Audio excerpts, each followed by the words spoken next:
उम्मीद है आप लोग बहुत अच्छे होंगे। आज हम लेके आए हैं क्लास 11th की केमिस्ट्री और केमिस्ट्री में पढ़ रहे थे केमिकल बॉन्डिंग। आज है केमिकल बॉन्डिंग का लेक्चर नंबर 24 और आज हम बात करेंगे आयनिक बॉन्ड या इसको बोलते हो आप इलेक्ट्रोवैलेंट बॉन्ड। ठीक है ठीक है। तो नेक्स्ट आज के टॉपिक डालिए आयोनिक बॉन्ड।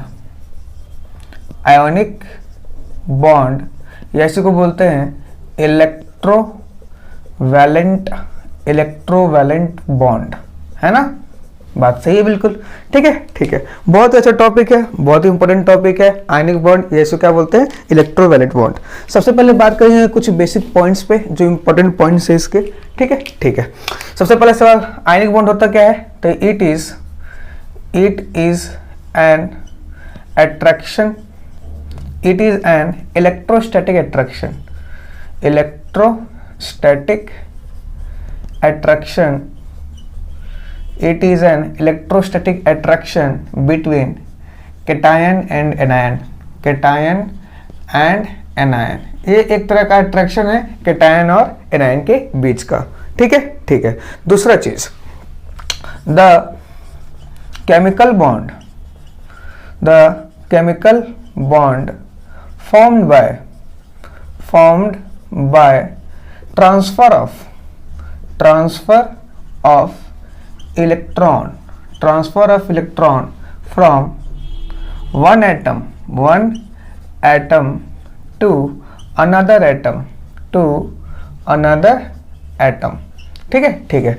आयनिक बॉन्ड में क्या होता है ना, आयनिक बॉन्ड में कंप्लीट ट्रांसफर ऑफ इलेक्ट्रॉन होता है। याद करो आपने पढ़ा था कोवलेंट बॉन्ड। कोवलेंट बॉन्ड क्या होता है? शेयरिंग ऑफ इलेक्ट्रॉन से बनता है। जबकि आयनिक बॉन्ड कब बनता है? The chemical bond formed by transfer of electron from one atom to another atom. एक एटम इलेक्ट्रॉन लूज करेगा, दूसरा एटम उस इलेक्ट्रॉन को गेन करेगा और इनके बीच में जो केमिकल बॉन्ड बनेगा उसको क्या बोलेंगे हम लोग? Ionic bond. क्या बोलेंगे? Ionic bond. ठीक है ठीक है। तीसरा चीज, it is non directional in nature, है ना। ये नॉन डायरेक्शनल होता है। जबकि कोवलेंट बॉन्ड पढ़ा था आपने। कोवलेंट बॉन्ड में क्या होता है? कोवलेंट बॉन्ड की फॉर्मेशन तब होती है जब क्या होता है? जब ओवरलैपिंग होती है। जब एटॉमिक ऑर्बिटल्स की ओवरलैपिंग एक पर्टिकुलर एक्सिस पे होती है तो कोवलेंट बॉन्ड बनता है। लेकिन वो कोवलेंट बॉन्ड है तो कैसा होगा? डायरेक्शनल, क्योंकि एक पर्टिकुलर एक्सिस पे ओवरलैपिंग होती है। पर इसमें कोई डायरेक्शन नहीं होता। इसको क्या बोलते हैं? It is non directional in nature. कैसा होता है? Non direction in nature. ठीक है ठीक है। चौथा point, they are represented as empirical formula। किसको रिप्रेजेंट करते हैं? empirical formula को। किस तरह से रिप्रेजेंट किया जाता है इनको? empirical formula की तरह, या इसको आप बोलते हो सिंपलेस्ट रेशियो। क्या? Simplest ratio. बात समझ में आई? ठीक है ठीक है। आया समझ में? आया। कोई दिक्कत नहीं। ठीक है ठीक है। नेक्स्ट पांचवा पॉइंट, जो आयनिक कंपाउंड होते हैं, आयोनिक कंपाउंड वो क्या होते हैं? Generally exist in solid state. किस में एग्जिस्ट करते हैं? सॉलिड स्टेट में।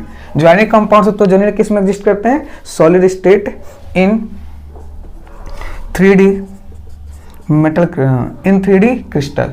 किसमें? इन 3D क्रिस्टल में। आ रहा समझ में? आ रहा है। तो जो आयनिक कंपाउंड होते हैं जनरली किस में एग्जिस्ट करते हैं? सॉलिड स्टेट में एग्जिस्ट करते हैं। कोई दिक्कत नहीं।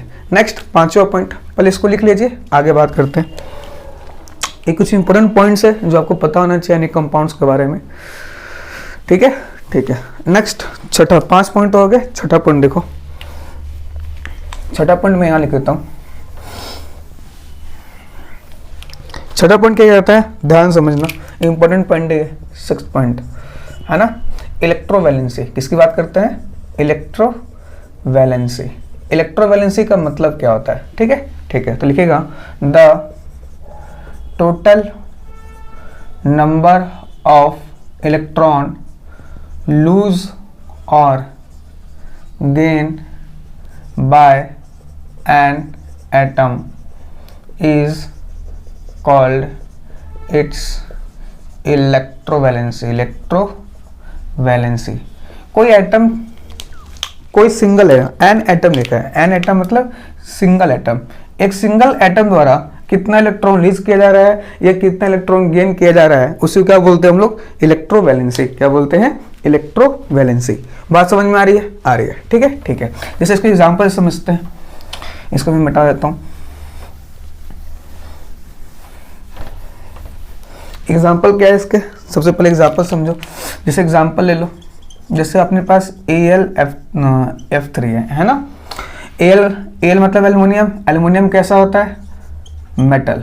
F मतलब फ्लोरीन है ना, अब फ्लोरीन कैसा होता है, नॉन मेटल। कैसा होता है, नॉन मेटल। मेटल और नॉन मेटल के बीच में जो बॉन्ड बनता है उसको जनरली क्या बोलते हैं, आयनिक बॉन्ड। तो इसके बीच में कौन सा बॉन्ड है, आयनिक बॉन्ड। अभी आयनिक बॉन्ड तब बना होगा, आपको पता है, बचपन से पढ़ते आ रहे हो, एल्यूमिनियम पे क्या होता है +3, फ्लोरीन पे क्या होता है -1, दोनों कंबाइन होता है तो AlF3 बनता है ना। है इलेक्ट्रोवैलेंसी हमेशा सिंगल एटम पे देखोगे, किस पे देखोगे, सिंगल एटम पे, ठीक है, ठीक है। तो जैसे मान लो एल्यूमिनियम है, एल्यूमिनियम के पास क्या है, +3 मतलब इसने 3 इलेक्ट्रॉन लूज किया कि गेन किया है, लूज किया है, तो इसकी इलेक्ट्रोवैलेंसी कितनी हो जाएगी, 3।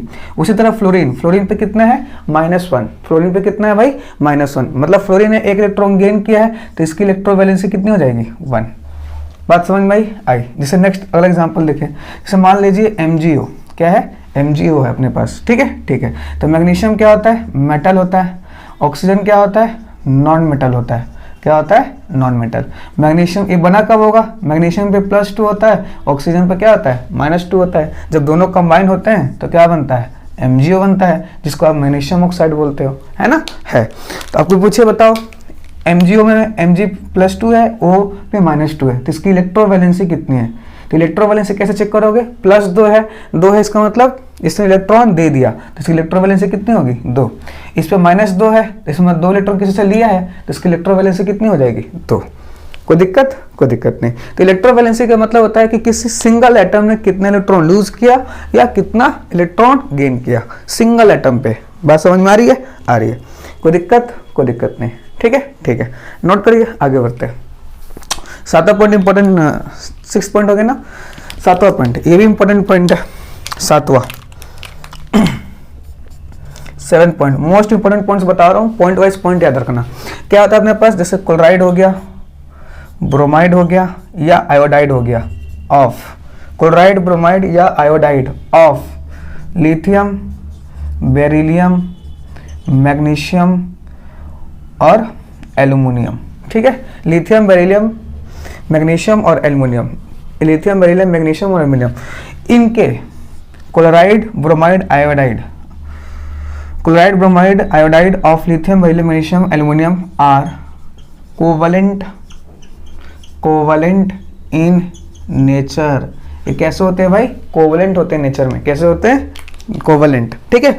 लिथियम, बेरिलियम, मैग्नीशियम और एल्युमिनियम के क्लोराइड ले लो, ब्रोमाइड ले लो या आयोडाइड ले लो, ये नेचर में कैसे होते हैं, कोवलेंट होते हैं। बहुत इंपॉर्टेंट पॉइंट। दूसरी बात अब इसकी फ्लोराइड की बात कर लेते हैं। जैसे लिथियम का फ्लोराइड ले लो, बेरिलियम का फ्लोराइड ले लो, है ना, मैग्नीशियम का फ्लोराइड ले लो या एल्युमिनियम का फ्लोराइड ले लो, है ना। ये बेरियम का फ्लोराइड ये होता है कोवलेंट। क्या होता है, कोवलेंट। क्या होता है, कोवलेंट, है ना। जबकि ये और ये होता है आयनिक। ये तीनों कैसे होते हैं, आयनिक। कैसे होते हैं, आयनिक, ठीक है। ये कैसे होते हैं, आयनिक। आया समझ में, आया। बहुत इंपॉर्टेंट पॉइंट है ये, आने वाले जब हम पढ़ेंगे ना S ब्लॉक, P ब्लॉक, उसमें भी ये चीज़ काम आएगा। तो आपको ये याद रखना है कि chloride, bromide, iodide of lithium, beryllium, magnesium, aluminium, lithium, beryllium, magnesium, aluminium के जो क्लोराइड्स होते हैं, ब्रोमाइड्स होते हैं या आयोडाइड होते हैं, वो नेचर में कैसे होते हैं, कोवलेंट होते हैं। दूसरी बात, अगर हम फ्लोराइड की बात करें तो बेरिलियम, सिर्फ बेरिलियम का फ्लोराइड कोवलेंट होता है, बाकी इन तीनों का फ्लोराइड आयनिक होता है। कैसा होता है, आयनिक होता है। बात समझ में आई। कोई दिक्कत नहीं, ठीक है, ठीक है। नेक्स्ट नोट करिए इसको, आगे बढ़ते हैं, है ना। पॉइंट नंबर 6 नोट कर लिया भाई, कर लिया। इलेक्ट्रोवैलेंस नोट कर लिया ना, कर लिया। नेक्स्ट अगला पॉइंट आते हैं, पॉइंट 7 हो गया। पॉइंट 8, 8वां पॉइंट बात करते हैं। ये भी इंपॉर्टेंट है, ये सारे इंपॉर्टेंट पॉइंट्स है। 8वां पॉइंट क्या है, मेल्टिंग और बॉइलिंग पॉइंट। 8वां पॉइंट क्या है, मेल्टिंग पॉइंट, MP मतलब मेल्टिंग पॉइंट एंड BP मतलब बॉइलिंग पॉइंट। ठीक है, ठीक है। तो जो आयनिक कंपाउंड्स होते हैं, ionic compounds have high melting point and boiling point due to strong electrostatic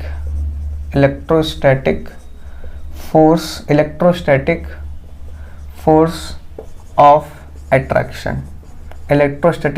of attraction between cation and anion। ठीक है, ठीक है। तो आपको पता है आयनिक कंपाउंड में क्या होता है, एक कैटायन होता है, एक एनायन होता है। अपोजिट चार्ज कैटायन पे प्लस होता है, एनायन पे क्या होता है माइनस। दोनों अपोजिट चार्ज है। अपोजिट चार्ज होने की वजह से दोनों में अट्रैक्शन होगा, रिपल्सन होगा। अट्रैक्शन होगा, अगर अट्रैक्शन होगा तो बहुत मजबूत से बंधे होंगे, बहुत मजबूत से बंधे होंगे। इसका मतलब उसकी मेल्टिंग पॉइंट और बॉइलिंग पॉइंट क्या होगा, ज़्यादा होगा। क्या होगा, ज़्यादा होगा। बात समझ में आई? कोई दिक्कत नहीं। Next point number 9। Point number 9 आता है अपने पास कंडक्टिविटी है ना, है। ठीक है, ठीक है। ये पॉइंट नोट कर लिया होगा आपने, कर लिया ना भाई, नोट कर लिया। नेक्स्ट पॉइंट नंबर 9 पे आ जाओ। पॉइंट नंबर 9 क्या है, कंडक्टिविटी। क्या है, कंडक्टिविटी। ठीक है, ठीक है। तो in solid state ionic compound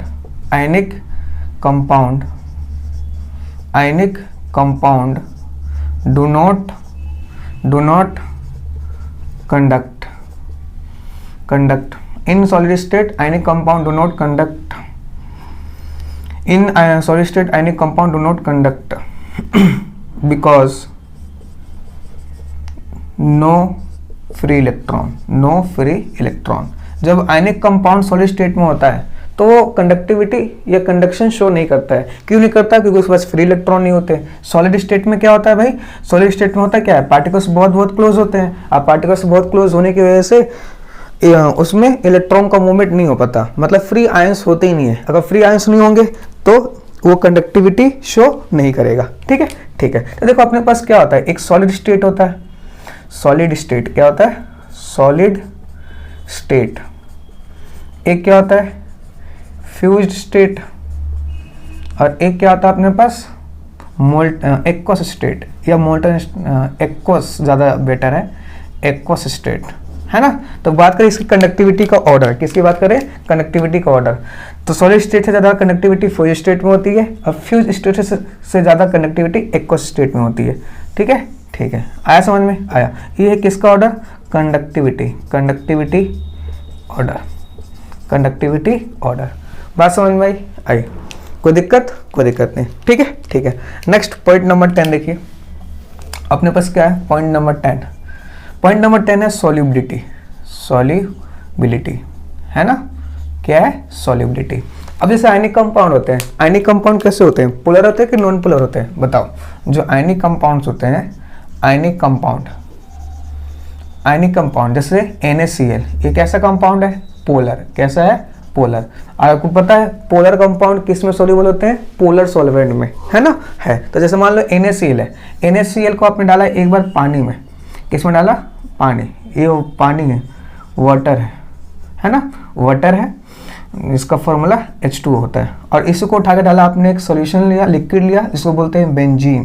क्या बोलते हैं, बेंजीन। फॉर्मूला C6H6, है ना। अब क्या किया आपने, NaCl जो कि पोलर कंपाउंड है। अच्छा, वाटर कैसा होता है, पोलर कि नॉन पोलर, पोलर होता है। जबकि बेंजीन कैसा होता है, नॉन पोलर। कैसा होता है भाई, नॉन पोलर। उठा के इसको इसमें डालो तो ये ज़्यादा सोल्यूबल होगा, इसको उठा के इसमें डालो लेस सोल्यूबल होगा। इसमें क्या होगा, मोर सोल्यूबल, है ना। इसमें क्या होगा, लेस सोल्यूबल। क्या होगा भाई, लेस सोल्यूबल। इसका मतलब पोलर वाले चीज़ पोलर में ज़्यादा सोल्यूबल होते हैं, अब पोलर वाले चीज़ नॉन पोलर में कम सोल्यूबल होते हैं, है ना। इसलिए बोलते हैं लाइक डिजॉल्व लाइक, है ना। पोलर में ज़्यादा सोल्यूबल होगा और नॉन पोलर में सोल्यूबल होगा। ठीक है, ठीक है। तो आयनिक कंपाउंड्स जो कि पोलर होते हैं तो वो पोलर में ज़्यादा सोल्यूबल होते हैं। पोलर जैसे पानी हो गया, पानी कैसा होता है, पोलर होता है। कैसा होता है, पोलर होता है। बात समझ में आ रही है? आ रही है, कोई दिक्कत? कोई दिक्कत नहीं, ठीक है, ठीक है, नोट करिए, आगे बढ़ते हैं। कर लिया नोट? ये कर लिया। नेक्स्ट आ जाओ, अगला आता है अपने पास 10 नंबर पॉइंट, 11वां पॉइंट। पॉइंट वाइज पॉइंट मैंने कर रखा है ताकि आपको लर्न करने में भी आसानी हो, है ना, बिल्कुल। पॉइंट नेक्स्ट 11 पॉइंट है अपने पास, necessary condition, necessary condition, necessary condition to form ionic bond, ionic bond. Ionic bond बनने के लिए क्या क्या नेसेसरी कंडीशन है, ठीक है, ठीक है। देखो भाई, आयनिक बॉन्ड कब बनता है? जो आयोनिक बॉन्ड होता है, आयोनिक बॉन्ड वो कब बनता है? आयनिक बॉन्ड में क्या होना चाहिए आपके पास? एक केटायन होना चाहिए और साथ में क्या होना चाहिए? एनायन, है ना। जैसे मान लो केटायन है Na+, एनायन है Cl-, ये दोनों मिलेंगे तभी तो बनेगा NaCl, जिसको आप आयनिक कंपाउंड बोलोगे, है ना, है। तो नेसेसरी कंडीशन क्या है एक आयनिक बॉन्ड बनने के लिए? तो सबसे पहले क्या है? केटायन बनना चाहिए और दूसरा क्या होना चाहिए? एनायन। क्या होना चाहिए? एनायन, ठीक है, ठीक है। तो सबसे पहला कंडीशन क्या होना चाहिए? Cation, formation of cation. पहले क्या होना चाहिए? फॉर्मेशन ऑफ केटायन, ठीक है, फॉर्मेशन ऑफ केटायन। सबसे पहले केटायन बनेगा, फिर एनायन बनेगा और फिर वो दोनों मिलकर क्या बना देंगे? Ionic compound. क्या बना देंगे? Ionic compound. तो देखो, केटायन के फॉर्मेशन के लिए, केटायन के फॉर्मेशन के लिए क्या होना चाहिए? जो किसी भी कोई भी केटायन, जैसे कोई भी एटम है वो जल्दी से केटायन कब बनाएगा, है ना। पहली बात तो कब बनाएगा? तो सबसे पहले उसकी IE और उसका साइज, इस दो पे बात करते हैं। कोई भी मान लीजिए एटम A है, अब ये एटम A जल्दी से केटायन मतलब जल्दी से A+ कब बनाएगा? जब इसकी IE कम होगी, IE कम होगी, याद है ना, आयनाइजेशन एनर्जी। आयनाइजेशन एनर्जी क्या होता है? Minimum amount of energy required to remove an electron from isolated gaseous atom. तो एक आइसोलेटेड गैसेस एटम से हम इलेक्ट्रॉन निकालेंगे तभी तो केटायन बनेगा, बिल्कुल बनेगा, पहली बात। दूसरी बात, ये जो एटम है इसका IE क्या होना चाहिए? कम होना चाहिए। IE क्या होना चाहिए? कम, क्योंकि IE कम होगा तो थोड़ी सी एनर्जी दोगे तो जल्दी से केटायन बन जाएगा। बात समझ में आ रही है? आ रही है। तो फॉर्मेशन ऑफ केटायन के लिए IE क्या होना चाहिए? कम। क्या होना चाहिए? कम। दूसरी बात, उसके साइज, साइज भी क्या होना चाहिए? ज़्यादा। साइज क्या होना चाहिए? ज़्यादा। साइज क्या होना चाहिए? ज़्यादा, क्योंकि साइज बड़ा होगा, अगर साइज बड़ा होगा तो न्यूक्लियस का इलेक्ट्रॉन पर अट्रैक्शन कम होगा। अगर न्यूक्लियस का अट्रैक्शन इलेक्ट्रॉन पे कम है, मैं कौन से इलेक्ट्रॉन की बात कर रहा हूँ? आउटर मोस्ट शेल वाले इलेक्ट्रॉन की बात कर रहा हूँ, ठीक है, ठीक है। तो अगर साइज बड़ा है तो न्यूक्लियस का आउटर मोस्ट शेल वाले इलेक्ट्रॉन पे अट्रैक्शन कम होगा, अट्रैक्शन कम होगा तो थोड़ी सी एनर्जी दोगे आप, इलेक्ट्रॉन जल्दी से निकल जाएगा और जल्दी से आपका केटायन बन जाएगा, है ना, है। तो केटायन के फॉर्मेशन के लिए नेसेसरी कंडीशन क्या होता है? आयनाइजेशन एनर्जी कम होना चाहिए और साइज ज्यादा होना चाहिए। दूसरा, अब केटायन बन गया। दूसरा, formation of anion, formation of anion. एक एनायन का फॉर्मेशन चाहते हो तो जैसे मान लो B एक ले लेते हैं एलिमेंट, एटम, ठीक है। अब B एनायन बनाना है B-, तो एनायन जल्दी से तब बनेगा जब इसकी इलेक्ट्रॉन एफिनिटी ज़्यादा हो, मतलब इलेक्ट्रॉन के प्रति इसकी एफिनिटी ज़्यादा हो। ये जल्दी से चाहे इलेक्ट्रॉन को ले लूँ, भाई इलेक्ट्रॉन लेगा तभी तो एनायन बनेगा, है ना, है। तो फॉर्मेशन ऑफ एनायन के लिए इलेक्ट्रॉन एफिनिटी की बात करते हैं। इलेक्ट्रॉन एफिनिटी क्या होना चाहिए? ज़्यादा। क्या होना चाहिए? ज़्यादा, है ना। और साइज, इसका साइज क्या होना चाहिए? छोटा। क्या होना चाहिए? छोटा, क्योंकि साइज बड़ा होगा तो जल्दी से इलेक्ट्रॉन को नहीं खींच पाएगा इसका न्यूक्लियस, है ना। अगर साइज बहुत बड़ा एटम का है तो क्या न्यूक्लियस बाहर इलेक्ट्रॉन को जल्दी से खींच पाएगा? नहीं खींच पाएगा, ठीक है। तो इसलिए साइज कैसा होना चाहिए? छोटा, और इलेक्ट्रॉन एफिनिटी क्या होना चाहिए? ज़्यादा। तब किसका फॉर्मेशन हो जाएगा? एनायन का, ठीक है, ठीक है। तो देखो अपने पास क्या था? पहले केटायन था, ए था, इसे हमने A+ बनाया, है ना। और अपने पास B था, B से हमने क्या बनाया? B- बनाया। अब देखो ये केटायन है और ये एनायन है, अब दोनों अपोजिट चार्ज है, दोनों अपोजिट चार्ज है ना, एक पे प्लस एक पे माइनस है। अब दोनों के पास अपोजिट चार्ज है, तो जब दोनों करीब आएंगे क्या आएंगे? पास में आएंगे, A+ और ये B-। तो जब दोनों क्लोज आएंगे तो क्लोज आएंगे तो इसमें अट्रैक्शन होगा या रिपल्सन होगा? अट्रैक्शन होगा। क्यों अट्रैक्शन होगा? क्योंकि इस पे प्लस है, इस पे क्या है? माइनस। प्लस और माइनस के बीच में क्या होता है? अट्रैक्शन। तो जब अट्रैक्शन होता है, तो मैंने एक चीज बता रखा हूँ आपको इस चैप्टर में कि जब अट्रैक्शन होता है एनर्जी क्या होती है? रिलीज होती है। तो जब अट्रैक्शन होगा ये दोनों पास आएंगे, दोनों पास आने के बाद AB बनाएंगे और साथ में एक एनर्जी रिलीज करते हैं। एनर्जी क्या करते हैं? रिलीज करते हैं। इस एनर्जी को बोलते हैं लैटिस एनर्जी। क्या बोलते हैं? Lattice energy. क्या बोलते हैं भाई? लैटिस एनर्जी, ठीक है, लैटिस एनर्जी, ठीक है। और ये क्या बन गया, ए बी सॉलिड। बात समझ में आई। तो ये होती है नेसेसरी कंडीशन। जितनी ज़्यादा लेटेस्ट एनर्जी बनेगा रिलीज होगी उतना ज़्यादा ये स्ट्रॉन्ग बॉन्ड बनेगा। बात समझ में आ रहा है, आ रहा है। तो necessary condition of ionic bond क्या होता है, सबसे पहले कैटायन का फॉर्मेशन और दूसरा एनायन का।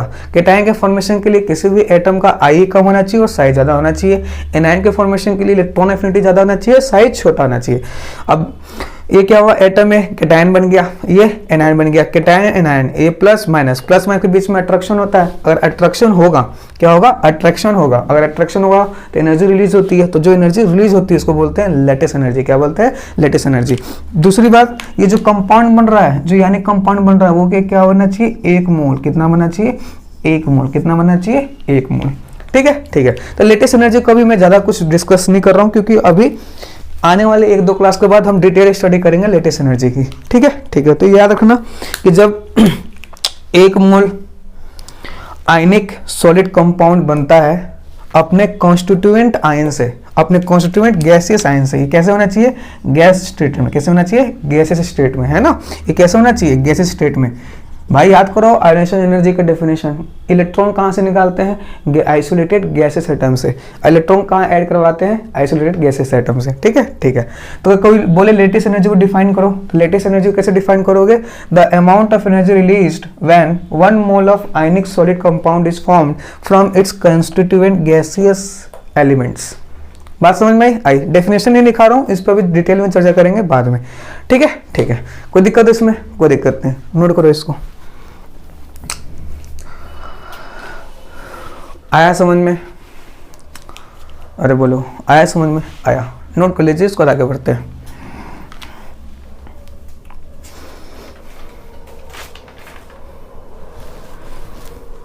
कर लिया नोट, कर लिया। चलिए नेक्स्ट आगे।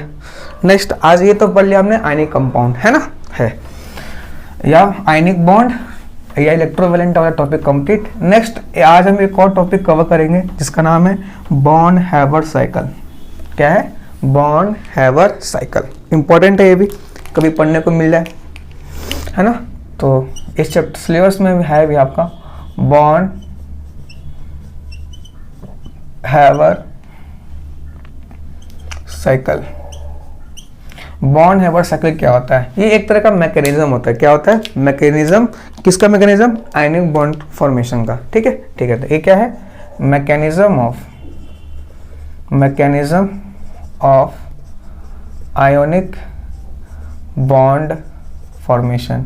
आयनिक बॉन्ड फॉर्मेशन का एक क्या है, मैकेनिज्म है। ठीक है, तो mechanism of ionic bond formation. कोई दिक्कत, कोई दिक्कत नहीं। ठीक है, ठीक है। और हम कवर करेंगे M+X- टाइप। अलग अलग टाइप के आते हैं, तो हम कौन सा टाइप पढ़ेंगे, जो सिलेबस में आपके M+X- टाइप है ना। जैसे मान लीजिए NaCl हो गया, है ना, LiF हो गया। तो इस सब चीज़ों के लिए हम बॉर्न हैबर साइकिल प्रोसेस पढ़ेंगे। अब बॉर्न हैबर साइकिल प्रोसेस में होता है क्या है, देखो ये मैकेनिज्म है किसका, आयनिक बॉन्ड फॉर्मेशन का। किसका है, आयनिक बॉन्ड फॉर्मेशन का। ठीक है, ठीक है। तो अपने पास क्या होता है, अब आयनिक बॉन्ड फॉर्मेशन में क्या होता है, अपने पास एक मेटल M होता है ना। अब मेटल जनरली किस में होता है, सॉलिड स्टेट में होता है। किस में होता है भाई, मेटल M है। अब मेटल M जनरली किस में होता है, सॉलिड स्टेट में होता है। मैं NaCl का एग्जांपल लेके चल रहा हूँ। यहाँ पे M क्या हो गया, Na, और यहाँ पे X क्या हो गया, क्लोरीन। ठीक है, ठीक है। और दूसरा क्या होता है अपने पास, क्लोरीन। पता है आपको नेचर में कैसे एग्जिस्ट करता है, X2 के रूप में एग्जिस्ट करता है। और कैसे एग्जिस्ट करता है, गैसियस। ठीक है, ठीक है। तो देखो आयनिक बॉन्ड का फॉर्मेशन करना है, तो आयनिक बॉन्ड के फॉर्मेशन के लिए हमें कैटायन बनाना पड़ेगा और एनायन बनाना पड़ेगा, है ना, है। तो मेटल M है, मेटल जनरली किस स्टेट में एग्जिस्ट करता है, सॉलिड स्टेट में। अब हमें क्या करना पड़ेगा, एक इलेक्ट्रॉन निकालना पड़ेगा। लेकिन इलेक्ट्रॉन तो अभी निकाल नहीं सकता हूँ। क्यों नहीं निकाल सकता, क्योंकि इलेक्ट्रॉन कहाँ से निकालते हैं, गैसियस एटम से निकालते हैं। भाई इलेक्ट्रॉन क्यों निकालना चाहते हो, कैटायन बनाऊंगा तभी तो आयनिक बॉन्ड बनेगा, है ना। तो मैं यहाँ से डायरेक्ट इलेक्ट्रॉन तो निकाल नहीं सकता। क्यों नहीं निकाल सकता, इलेक्ट्रॉन निकालने के लिए सबसे पहले इसको किस में कन्वर्ट करूंगा, आयनिक में। किस में कन्वर्ट करूंगा, आयन में। ठीक है, एक सॉलिड से किस में जा रहे हैं, सॉरी आयन में नहीं, गैस में। सॉलिड है किस में जा रहे हैं, गैस में। तो सॉलिड से गैस में कन्वर्ट जाने को हम जाना है तो हमें कौन सी कोई एनर्जी देनी पड़ेगी भाई। सॉलिड स्टेट से गैसेस स्टेट में जाना है तो हमें एनर्जी सप्लाई करनी पड़ेगी, एनर्जी देना पड़ेगा। तो कौन सी एनर्जी देते हैं, सब्लिमेशन एनर्जी। तो दे रहे हैं तो प्लस क्योंकि एनर्जी दे रहे हैं ना, और ये कौन सी एनर्जी दे रहे हैं, सब्लिमेशन एनर्जी, एसबी मतलब सब्लिमेशन एनर्जी। बात समझ में आई। अब मेटल एम जो सॉलिड स्टेट में था अब वो किस में आ गया, गैसेस स्टेट में। क्यों आया, क्योंकि आपने क्या सप्लाई किया, सब्लिमेशन एनर्जी, है ना, है। अब गैसेस स्टेट में आ गया। अब क्या करोगे, अब यहाँ से इलेक्ट्रॉन निकालोगे, तो इलेक्ट्रॉन निकालने के लिए कोई ना कोई एनर्जी देते हो। इलेक्ट्रॉन निकालने के लिए जो एनर्जी देते हो उसको क्या बोलते हैं, आयोनाइजेशन एनर्जी। क्योंकि इलेक्ट्रॉन एनर्जी दे रहे हो तो प्लस, और इसको क्या लिखेंगे, IE, है ना, प्लस IE। तो इसमें क्या हो जाएगा, एक इलेक्ट्रॉन निकल जाएगा, कोई दिक्कत नहीं। आया समझ में, आया। अब उसी तरह क्या करना है अपने पास, अब कैटायन तो बन गया, अब क्या बनाना है, एनायन। क्या बनाना है, एनायन। तो एनायन का फॉर्मेशन कैसे होगा, ध्यान से समझो। देखो एनायन का फॉर्मेशन के लिए क्या चाहिए अपने को, X2 है। क्या है, X2 मतलब क्या होता है, X और X, है ना, बॉन्डेड स्टेट में है। किसमें है, बॉन्डेड स्टेट में। तो याद करो इलेक्ट्रॉन एफिनिटी क्या था, इलेक्ट्रॉन का addition in isolated gaseous state.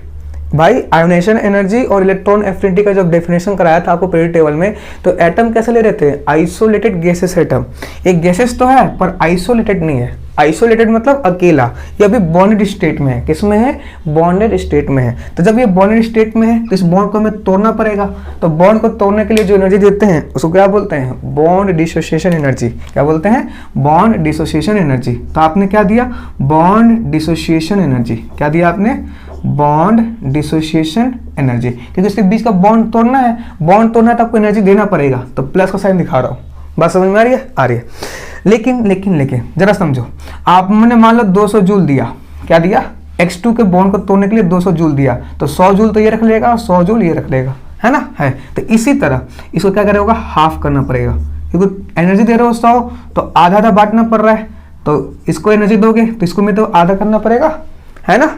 बात समझ में आ रही है, आ रही है, कोई दिक्कत नहीं। तो अब ये X एलिमेंट गैसेस में आ गया। अब देखो ये आइसोलेटेड हो गया और गैसेस हो गया।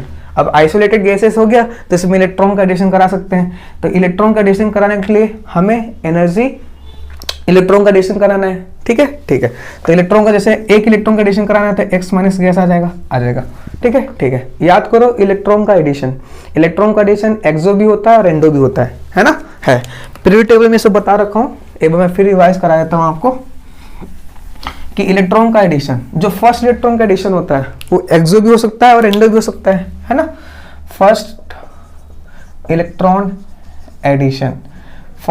का एडिशन वो एक्सो या एंडो दोनों हो सकता है, ठीक है। दूसरा याद करो, ग्रुप 18 ग्रुप 2 और नाइट्रोजन के लिए जो एडिशन ऑफ इलेक्ट्रॉन होता है वो कैसा होता है, एंडो।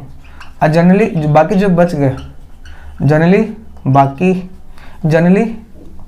बाकी के लिए क्या होता है, एक्सो, है ना, है। क्योंकि मैंने एग्जांपल में Cl लेके चल रहा हूँ, तो Cl में क्या करना पड़ेगा, एनर्जी हमें देना नहीं पड़ेगा, एनर्जी रिलीज करना पड़ेगा, क्योंकि जनरली क्या होता है, एक्सो। भाई क्लोरीन जो होता है ग्रुप 18 में आता है, नहीं, ग्रुप 2 में आता है, नहीं, नाइट्रोजन में आता है, नहीं, है ना। तो हमें एनर्जी क्या करना पड़ेगा, रिलीज करवाना पड़ेगी, ठीक है। तो एनर्जी रिलीज हो रही है तो माइनस, भाई यहाँ पे प्लस क्यों आए, क्योंकि एनर्जी दे रहे होते, इसके बीच का बॉन्ड तोड़ना था, एनर्जी सप्लाई किया आपने, इसमें एनर्जी सप्लाई नहीं करना पड़ेगा, एनर्जी रिलीज करवाना पड़ेगा, तो माइनस, है ना। और इलेक्ट्रॉन गेन एंथैल्पी, बात समझ में आ रही है भाई। इलेक्ट्रॉन गेन एंथैल्पी या इलेक्ट्रॉन एफिनिटी भी बोल दो, कोई दिक्कत नहीं। तो ये अपने पास कैटायन तैयार हो गया, ये अपने पास एनायन तैयार हो गया। अब ये दोनों मिलेंगे और दोनों के बीच में क्या होगा, अट्रैक्शन की रिपल्सन, ये प्लस है और ये माइनस है, ठीक है। तो अपने पास M plus gaseous X minus gaseous, ये क्या बन जाएगा, MX। क्योंकि दोनों में अट्रैक्शन हो रहा है तो कोई ना कोई एनर्जी रिलीज होगी, जो एनर्जी रिलीज होगी वो क्या बनेगा, उसको क्या बोलेंगे, लैटिस एनर्जी। क्या बोलेंगे, लैटिस एनर्जी। तो इस पूरे प्रोसेस को क्या बोलते हैं हम लोग, बॉन्ड हैबर साइकिल प्रोसेस। एक आयनिक कंपाउंड बनने में बहुत सारी चीजें लगी, कौन सी लगी, sublimation energy, ionisation energy, electron gain enthalpy, bond dissociation energy, ठीक है। तो इसको पूरे प्रोसेस को क्या बोलते हैं हम लोग, बॉन्ड हैबर साइकिल प्रोसेस। क्या बोलते हैं, बॉन्ड हैबर साइकिल। कोई दिक्कत नहीं। अगला बात सुनो, अपने पास जैसे मान लो ये है NaCl है, तो NaCl, अब देखो इसको बनने में कौन सी एनर्जी लगी मैं वो भी बता देता हूँ। तो एनर्जी कौन कौन से, एक तो इस पूरे प्रोसेस में एक तो एनर्जी रिलीज हो रही है, एक एब्जॉर्ब हो रही है। क्या हो रही है? एनर्जी रिलीज हो रही है और एक एनर्जी एब्जॉर्ब हो रही है। इसको मैं मिटा देता हूँ। जब आपने पूरा प्रोसेस कराया तो एनर्जी रिलीज भी हो रही है और एब्जॉर्ब भी हो रही है। ठीक है, ठीक है।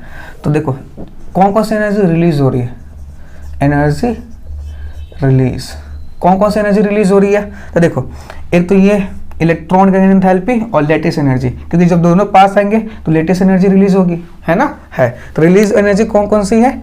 इलेक्ट्रॉन एंथैल्पी, है ना, अब प्लस लेटिस एनर्जी। ठीक है, ठीक है। और एनर्जी एब्जॉर्ब कर रही है, कौन सी हो रही है? एनर्जी एब्जॉर्ब, कौन कौन सी एनर्जी एब्जॉर्ब हो रही है? Sublimation energy, sublimation energy plus ionisation energy, ionisation energy plus ये half of bond dissociation energy, half of bond dissociation energy. ठीक है, ठीक है। तो इस पूरे प्रोसेस में कुछ एनर्जी रिलीज हो रही है, कुछ एनर्जी एब्जॉर्ब हो रही है। जो एनर्जी रिलीज हो रही है वो कौन कौन सी है? इलेक्ट्रॉन एंथैल्पी और लेटिस एनर्जी। दूसरी कौन सी है? सब्लिमेशन एनर्जी, आयोनाइजेशन एनर्जी और half of bond dissociation energy. बात समझ में आई? पहली बात। दूसरी बात, अब ये बॉन्ड कब बनेगा? ये बॉन्ड स्ट्रॉन्ग तब बनेगा जब रिलीज एनर्जी ज़्यादा होगी और एब्जॉर्ब एनर्जी क्या होगी? कम होगी। ठीक है, ठीक है। तभी तो बॉन्ड फॉर्मेशन होगा। तो रिलीज एनर्जी, रिलीज एनर्जी वो क्या आना चाहिए? ज़्यादा। किससे? एब्जॉर्ब एनर्जी से, एब्जॉर्ब एनर्जी से। ठीक है, ठीक है। मतलब रिलीज एनर्जी कौन कौन सा? इलेक्ट्रॉन एंथैल्पी और लेटिस एनर्जी ज़्यादा होना चाहिए, सब्लिमेशन एनर्जी, आयोनाइजेशन एनर्जी और बॉन्ड डिसोसिएशन एनर्जी से, तभी ये स्ट्रॉन्ग बॉन्ड बन पाएगा। बात समझ में आई? कोई दिक्कत? कोई दिक्कत नहीं। ठीक है, ठीक है। आया समझ में? आया। अरे बोलो, कोई दिक्कत? कोई दिक्कत नहीं। ठीक है, ठीक है। नोट कर लीजिए इसको। कर लिया नोट? कर लिया। चलिए आज के लेक्चर को हम ये समाप्त करते हैं। ठीक है, ठीक है। आज हमने आयनिक बॉन्ड कवर किया।